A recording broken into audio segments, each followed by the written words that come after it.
नमस्कार मित्रांनो, रमण सोनाली या कथेचा आपण बघणार आहोत भाग 45। सोनालीने तिच्या रमण रावांचं औक्षण केलं आणि मनातच म्हणाली, माझं आयुष्यही तुम्हाला मिळू द्या, सतत असेच हसत राहा। आणि इतक्यात दामले काकू आल्या। त्यांनी दरवर्षीप्रमाणे रमणच्या आवडीचे गुलाबजाम त्याला भरवून त्याला वाढदिवसाच्या शुभेच्छा दिल्या आणि त्या गेल्या। आणि रमणने सोनालीच्या चेहऱ्याकडे पाहिले।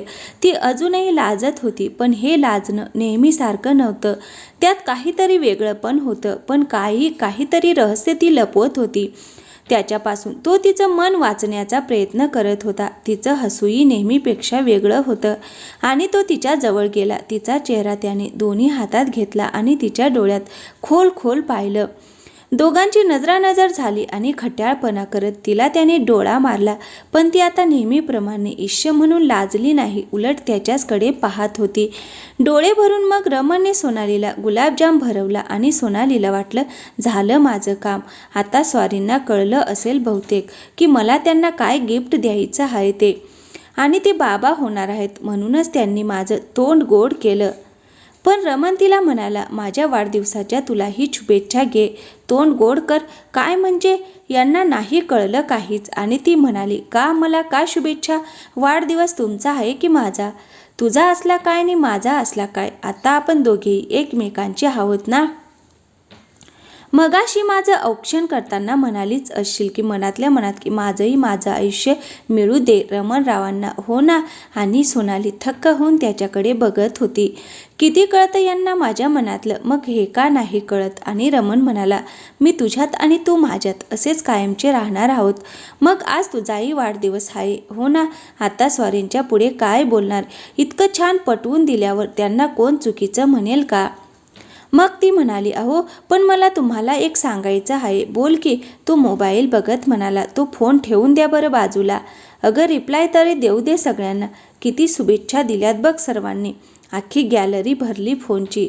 पण माझं गिफ्ट द्यायचं राहिलं ना अजून, ते तू संध्याकाळी दे ना पार्टीत। रमण म्हणाला, पार्टीत नको, तिथे सगळे असतील ना। अगं सगळ्यांसोबत बर्थडे साजरा करतोय ना, मग गिफ्ट पण सगळ्यांसमोरच दे ना। पण मला लाज वाटते सोनू। अगं त्यात काय लाजायचं? आणि तू लाजतेस म्हटल्यावर गिफ्ट नक्कीच तसंच काहीतरी हटके असणार ना, हो ना? आणि तिला वाटलं आता याला कळलं बहुतेक, पण तो म्हणाला, मी सांगू का तू मला काय गिफ्ट देणार आहेस? आणि तिला वाटलं ओळखलं आता त्यांनी नक्कीच, पण तो म्हणाला, मॅडम किस वगैरे करणार आहात की काय तुम्ही, म्हणून इतक्या लाजत आहात? हेच गिफ्ट आहे ना? आणि तिचा चेहरा पडला, नाहीच, यांना कळलं अजून। पण ऐका ना, मला जे गिफ्ट द्यायचं आहे ना ते खूप खास आहे। खास तर असणारच, गेली महिनाभर तो काय कमी प्रयत्न केले आहेत का ते गिफ्ट मिळवण्यासाठी? आणि आपण असं तसं गिफ्ट घेतच नसतो, त्यामुळे तू ते पार्टीतच दे, सर्वांना कळू दे तरी की माझी बायको माझ्यासाठी किती स्पेशल गिफ्ट देते।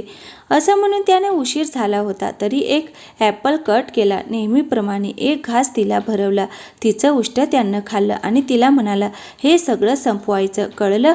मी निघतो। अहो ऐका ना प्लीज। काय ग सोनू, तू आज मला नाहीच का जाऊ देणार? पण माझं ऐकून घ्या ना, तुमचं गिफ्ट काय आहे हे तरी ऐका। हा बोल, तो खाली बसत म्हणाला। मग ती धाडस करून म्हणाली, अहो माझी पाळी चुकली आहे, अजून नाही आली। अरे वा, मग तर बरंच झालं, मला वाटत होते की माझा वाढदिवस असा कोरडा साजरा होतोय काय की, म्हणजे आज जंगी सेलिब्रेशन होणार तर बेडरूममध्ये, म्हणजे हेच माझं गिफ्ट आहे ना, स्पेशल हटके। आज तू माझ्यासाठी वेगळंच काहीतरी करणार असशील रात्री, हो ना? आणि ती त्याला फटका मारत म्हणाली, गप्प बसा, तुम्हाला काहीच कसं कळत नाही हो।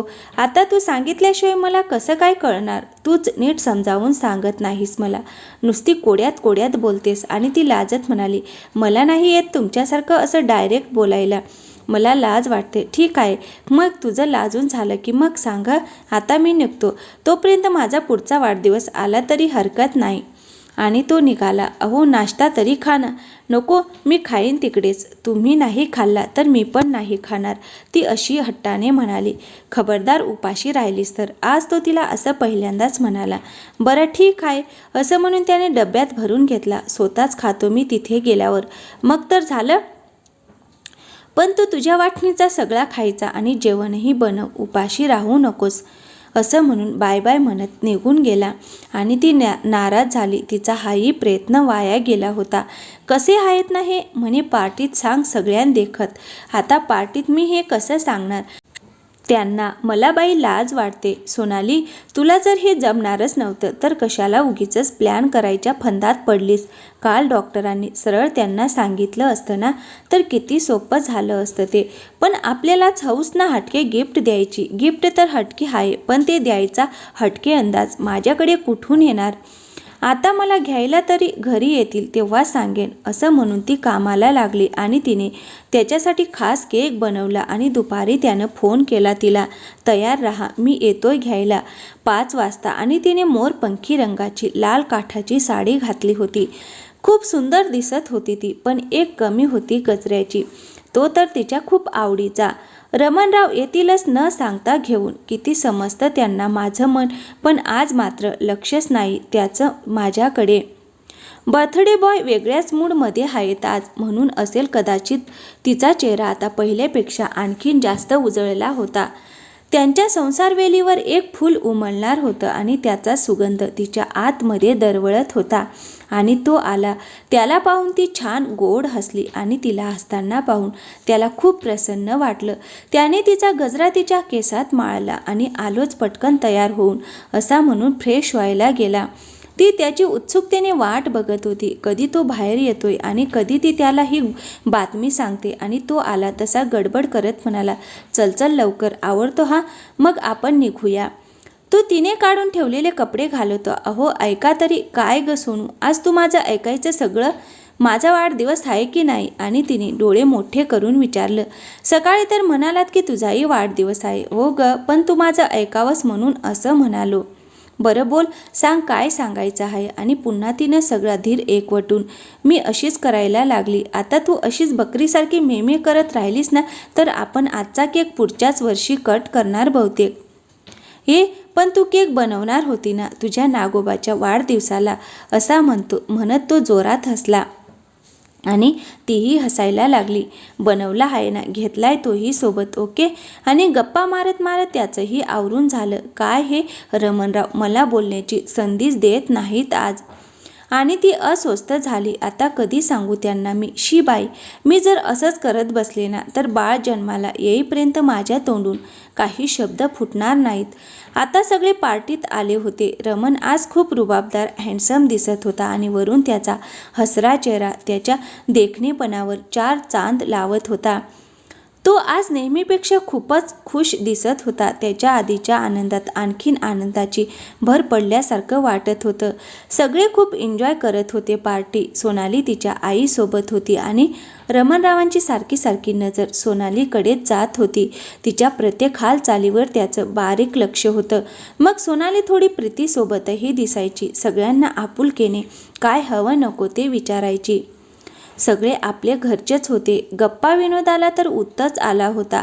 प्रीती तिला विचारत होती, काय ग वहिनी, काय गिफ्ट दिलं तू दादूला?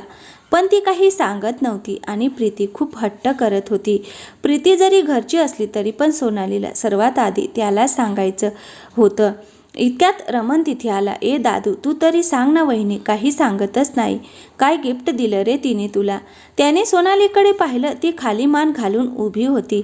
मग तो तिला म्हणाला, अगं सोनू, सांग ना काय गिफ्ट देणार होती तू मला? सकाळीच तर तू मला म्हणाली होतीस ना की तू ते पार्टीत देणार म्हणून. आता झाली का पंचायत? रमणराव पण ना किती अडचणीत आणतात मला ते.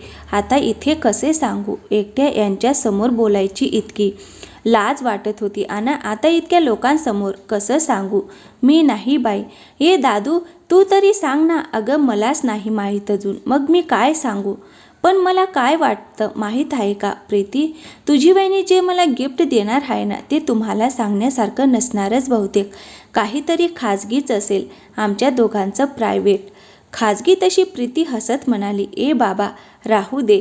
आता पुढे नको तू बोलूस. तू ना कुठे काय बोलशील याचा काही नेम नाही. आणि प्रीती गप्प बसली. रमण हसत म्हणाला, कितीही काही झालं तरी सोनू काही बोलणार नाही इतक्या माणसात.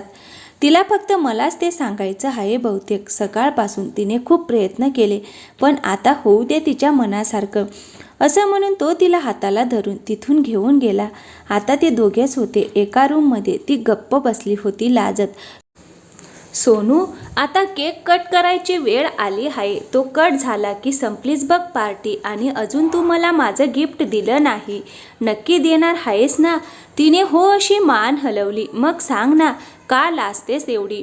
आता इथे कोणीच नाही, फक्त तू आणि मी आहे. कोणीही ऐकणार नाही आपलं बोलणं. आणि ती हळूच लाजत म्हणाली, आपण दोघं नाही काही या रूममध्ये. मग आणखीन कोण आहे आपल्या दोघांशिवाय? त्याने आश्चर्याने विचारले. तिला आता पुढे बोलायची लाज वाटत होती. मनातच म्हणत होती, घ्या ना समजून रमणराव, मला काय सांगायचं आहे ते. इतर वेळी तर लगेच समजत माझ्या मनातलं तुम्हाला, आणि आज इतकं सांगते तरी कळेना सॉरींना. आणि तो आता गालातल्या गालात हसत तिची मजा घेत होता. अगं सांग की, कोण आहे अजून इथं? माझा कोणी मित्र लपलाय की काय? चावट आणि आगाऊ आहेत एक नंबरचे. नाही हो, त्यांच्यापैकी कोणीही नाही. तो तिच्याकडे पाहत होता आणि ती खाली मान घालून बोलत होती. मग कोण ग? मला तर कोणीच नाही दिसत. रमणराव आता तिची फिरकी घेत होते. सगळं माहीत असूनही माहीत नसल्यासारखा वागत होता तो. पण त्याला ही बातमी तिच्याकडून ऐकायची होती, पण ती त्याला अजूनही स्पष्ट काही सांगेना. आणि तो म्हणाला, सोनू राहू दे गिफ्ट, चल आपण बाहेर जाऊ. असं काय करता? मी करते ना प्रयत्न. अगं सकाळपासून तर तू नुसते प्रयत्न करत आहे. सगळे आपल्याला शोधत असतील ग, म्हणतील इथेही रमण चावटपणा करायला लागला की काय? बायकोशिवाय त्याला राहूच वाटत नाही. म्हणू द्या, तुम्ही कधीपासून विचार करायला लागला लोकांचा? आणि तू केव्हापासून लोकांची पर्वा करणे सोडून दिलेस ग? तुम्ही मला बोलू देणार आहात का? बरं. म्हणून तो तिच्याकडे आला आणि त्याने तिला पाठीमागून मिठी मारली.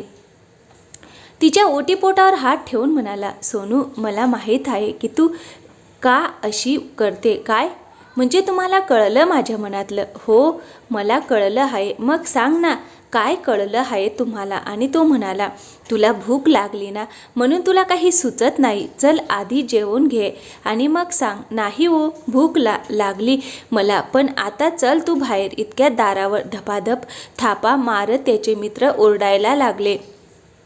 रमण, अरे काय करतस तू आत? बघ आली ही भूतं. जरा म्हणून प्रायव्हसी मिळू देत नाहीत ते. त्यांच्या साथीदारालाच घ्यायला आलेत, असं म्हणून ती हसली आणि त्याने दार उघडलं. ए काय रे हरामखोर, तुला असं दार बंद करून बसायचं होतं तर आम्हाला कशाला बोलावलं? मी कुठं तुम्हाला बोलावलं? तुम्ही स्वतःच आलात. तुमचं तर मी लिस्टमध्ये नावसुद्धा घातलं नव्हतं. पण करत काय होता आत तू रमण? हां, मी माझं गिफ्ट घेत होतो, असं रमण सोनालीकडे पाहून म्हणाला. आणि तिने पटकन मान खाली घातली. काय करावं यांचं आता? काय सांगतील कोणाला माहीत? कसलं रे गिफ्ट? हा काय दिलं वहिनींनी? सांग ना. ते आमचं सिक्रेट आहे, ते आत्ताच नाही सांगणार. चला निघा तुम्ही. नाही आधी सांग, असं अभ्या म्हणाला. बरं सांगतो असं रमण म्हणाला. आणि सोनाली लाजून तिथून निघणार तेवढ्या त्यानं तिचा हात पकडला. तू थांब, कुठेही जाऊ नको. आणि ती थांबली. मग रमणराव म्हणाले, तुम्हाला ऐकायचं आहे ना की माझ्या बायकोने मला काय गिफ्ट दिलं? हो, सगळे एक सुरात म्हणाले. मग सांगण्यापेक्षा मी प्रत्यक्ष करूनच दाखवतो. याआधी कोणाला ऐकायचं आहे? असं म्हणून रमणने त्याचे ओठ त्यांच्याकडे नेले. तसेच ये वात्रट, गप्प बस, नको सांगू, आम्हाला नाही ऐकायचं, असं म्हणाले. नको ना, मग परत आमच्या नवरा बायकोच्या मध्ये यायचं नाही. चला पळा इथून. आणि ते सगळे पळाले. तशी सोनाली हसत म्हणाली, शोभता बर का टोळीचे मुकादम. काय हो तुम्ही पण, असं कोणी करतं का? मग कसं करायचं? ते असंच ऐकतात, त्याशिवाय गेले नसते, इथंच त्रास देत बसले असते. असं म्हणून त्यानं तिच्या कपाळावर किस केला आणि म्हणाला, आय लव्ह यू सोनू. आणि थँक्यू. का? कशाबद्दल? असं म्हणून ती मनात म्हणाली, म्हणजे यांना कळलं की काय तू गिफ्ट देण्याचा इतका छान प्रयत्न केल्याबद्दल. आणि ती नुसती हसली. मग त्यानं तिचा हातात घेतला आणि तिला बाहेर घेऊन आला. त्याला तर तिला अलगद उचलून घ्यायची होती, तिला खाली ठेवूच नये असं वाटत होतं. दोघेही केक कट करायला गेले आणि केक कट करण्याआधी त्याच्या सर्व मित्रांनी त्याला 29 धपाटे पाठीत घातले आणि त्याने तिचा हात हातात घेऊन केक कट केला. पार्टी संपली आणि दोघेही घरी आले. रात्रीचे 11 वाजले होते. शेवटी नाहीच सांगता आलं तिला की तिच्या पोटात त्याचं बाळ आहे म्हणून. कधी तिची हिंमत होत नव्हती, ती लाजत होती, तर कधी हिंमत गोळा करून सांगण्याचा प्रयत्न केला तर कोणी ना कोणी मध्ये येतच होतं. दार उघडलं आणि तिने लाईट लावल्या. अचानक लाईट लावल्यामुळे घरही आणि त्या दोघांचे चेहरेही उजळून निघाले होते. त्या प्रकाशाने आणि ती गडबडीत पुढे निघाली तशी पाय पुसण्याला तिचा पाय अडखळला आणि ती पडणार इतक्यात रमणने तिला मिठीत घेतली. तशी ती घाबरली आणि रमण तिला हळूच म्हणाला, अगं हळू, किती धांदरटपणा करशील. आता काही तू एकटी नाहीस, 2 जीवाची आहेस आता तू. आणि सोनालीने त्याच्याकडे आश्चर्याने पाहिलं. म्हणजे तुम्हाला कळलं सगळं? मग न कळायला मी काय इतका बुद्धू वाटलो का गं तुला? इश्श, मी असं कुठे म्हणाले, सोनाली लाजतच म्हणाली. कळलं होतं ग, पण मला ते तुझ्याच तोंडून ऐकायचं होतं की तू माझ्या बाळाची आई होणार आहेस. आपण दोघे आई बाबा होणार. तिने हसतच लाजून मान खाली घातली आणि मागे वळून त्याच्या मिठीत शिरली आणि ती म्हणाली, तुम्हाला कसं कळलं? तुझ्या मनाची कालपासून चाललेली जी अवस्था होती ती मला कळणार नाही, असं कधीच होऊ शकत नाही. हॉस्पिटलमधून आल्यापासून तुझं बदललेलं वागणं, जवळ जोरात ओढलं म्हणून घाबरलेली तू, झोपताना अंगावर पाय टाकेन म्हणून पुन्हा घाबरलेली, माझ्याशिवाय कधीही न झोपणारी आज मला लांब झोपा म्हणत होती. मला तुझा कालपासूनच संशय येत होता, पण सकाळी जेव्हा तुझ्या डोळ्यात खोलखोल पाहिलं तेव्हाच तुझी नजर मला सगळं काही सांगून गेली होती. तू मला तुझ्या तोंडाने कधीच काही सांगायची गरज नाही. तुझे डोळेच इतके बोलके आहेत की ते तुझं सगळं मन मला सांगतात. आणि सकाळी सुद्धा त्यांनी मला हेच सांगितलं की तू आई होणार आहेस आणि म्हणूनच मी तुझं तोंड गोड केलं होतं. खरंच सोनू, खूप छान आणि हटके गिफ्ट दिलंस ग तू मला. खूप खूप छान वाटतंय आणि अचानक मोठं झाल्यासारखं वाटतंय. आणि त्यानं तिच्या पोटावर किस करत तिला मिठी मारली आणि म्हणाला, हे जगातलं सर्वात सुंदर गिफ्ट आहे माझ्यासाठी. तुझ्या आणि माझ्या आपल्या प्रेमाचं प्रतीक आहे हे बाळ. मी तुला म्हणालो होतो ना, मला असं गिफ्ट दे जे मी आयुष्यभर माझ्याजवळ जपून ठेवेन. मग बघ आता, मी हे गिफ्ट आणि हे गिफ्ट देणारी त्याची आई दोघांनाही आयुष्यभर जीवापाड जपणार. असं म्हणून त्यानं तिला घट्ट घट्ट मिठी मारली. सोनू, आणखीन एक सांगू? काय? मला हे माहीत झालं तरी मी तुला त्रास दिला, तुझं ऐकून न घेता तुला टाळत राहिलो. खरं तर सकाळीच मी तुला मिठीत घेऊन आनंद व्यक्त करायला हवा होता. तुझ्या भावना, तुझी घालमेल कळूनही मी ती न कळल्यासारखा वागत राहिलो. त्याबद्दल सॉरी, खरंच सॉरी. आणि त्याने त्याचे कान पकडले. तिने ते हात खाली घेतले आणि म्हणाली, काय हो, असं नका ना म्हणू. आणि कान का पकडताय? मला माहीत आहे की यामागे सुद्धा तुमचं नक्कीच काहीतरी कारण असेल. त्याशिवाय माझे रमणराव असं करणं कधी शक्यच नाही. पण तुम्ही तसं का करत होता? का त्याच वेळी मला सांगितलं नाही की तुम्हाला सगळं माहीत आहे? अगं, सकाळी फॅक्टरीत जायचं होतं, खूप उशीर झाला होता. आनंद तर झाला होता, तोही आभाळा एवढा शब्दात न सांगता येणारा, पण आनंद व्यक्त करायला वेळ नव्हता आणि म्हणून मी तो सगळा आनंद फॅक्टरीमध्ये पेढे वाटून व्यक्त केला.